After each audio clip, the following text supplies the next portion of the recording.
And I doubt if he was involved in the terrorist attack. And they बोलिए।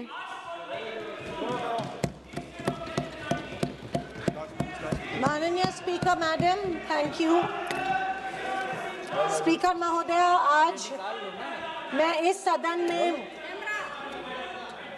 नहीं camera येऊ देना madam, camera.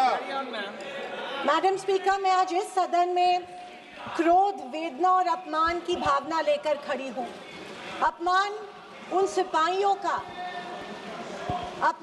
सिपाहियों का जिनको सीज फायर की ऑर्डर अपने देश के प्रधानमंत्री से नहीं बल्कि एक विदेशी से मिली। वेदना उन परिवारों की जिन्होंने पहलगाम के आतंकी हमले में अपने परिजनों को खो दिया।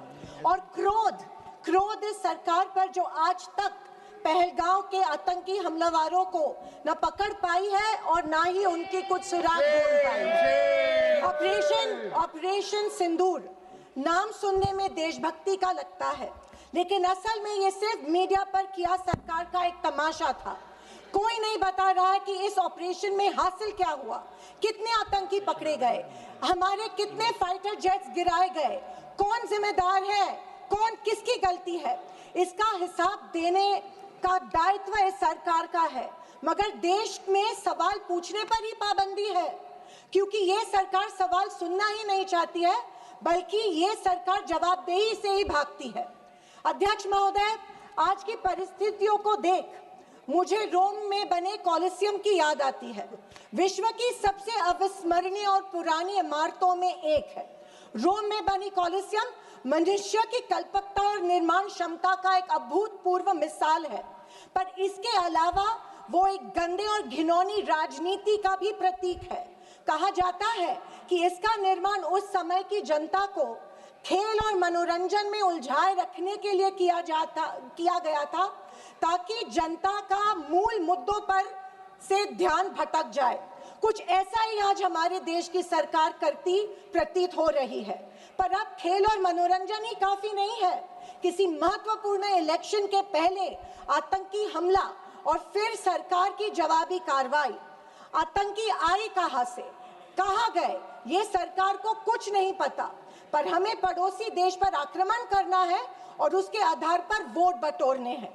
पहलगाम के आतंकी हमले में मारे गए बेगुनाहों की अभी चिता भी ठंडी नहीं हुई थी कि देश के प्रधानमंत्री बिहार में चुनावी रैली संबोधित करने गए। कोई जिए कोई मरे, इनको कुछ फर्क नहीं पड़ता। ये 24/7 चुनावी मोड में रहते हैं। फिर साहब की मार्केटिंग की तरकस से आया नया तीर, ऑपरेशन सिंदूर। मुझे हमारी सेना की बहादुरी पर बिल्कुल संदेह नहीं है।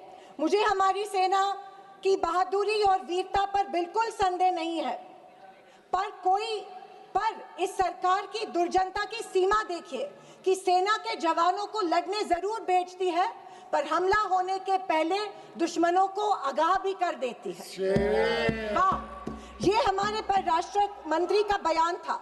क्या यही कारण है कि हमारे जेट्स दुश्मन के द्वारा गिराए गए? क्या ये हमारी सेना के जवानों के जानों के साथ खिलवाड़ नहीं थी? खैर, जो इंसान मानता हो कि इस सेना के जवान की तुलना में एक व्यापारी ज्यादा खतरा मोल लेता है, उससे हम अपेक्षा ही और क्या करें। ये मूर्खता है या फिर देशवासियों को मूर्ख बनाया जा रहा है?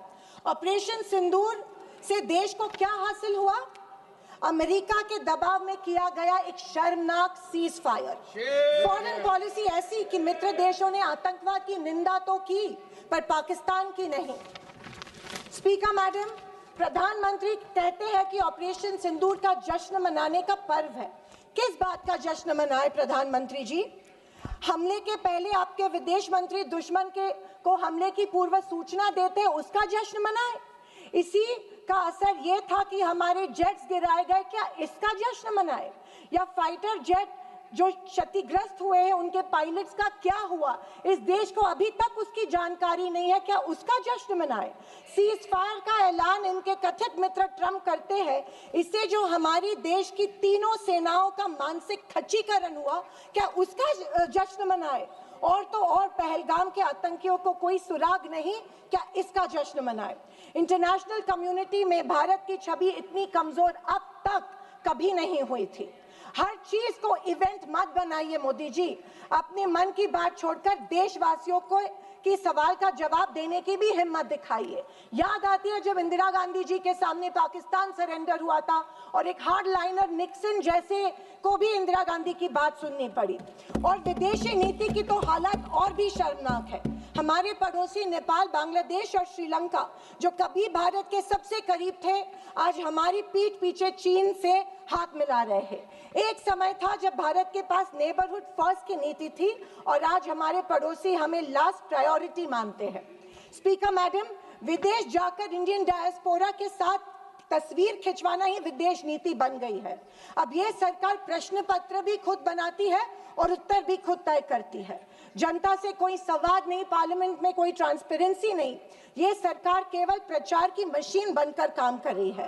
पहलगांव के शहीदों के परिवारों को जवाब कौन देगा? सरकार की कूटनीति की असफलताओं को जवाब कौन देगा?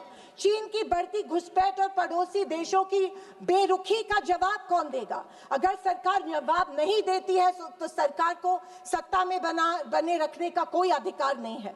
विपक्ष का हर सांसद लोगों के सवालों को उठाता रहेगा और अगर सवालों से डरती है तो कुर्सी छोड़ो। ये कुर्सी, ये पद जवाबदेही का है, सिर्फ इवेंट सेलिब्रेशन का नहीं है। और अंत में मैं इतना ही कहना चाहती हूँ कि आवाज न सुनी हमारी, कुछ गम नहीं।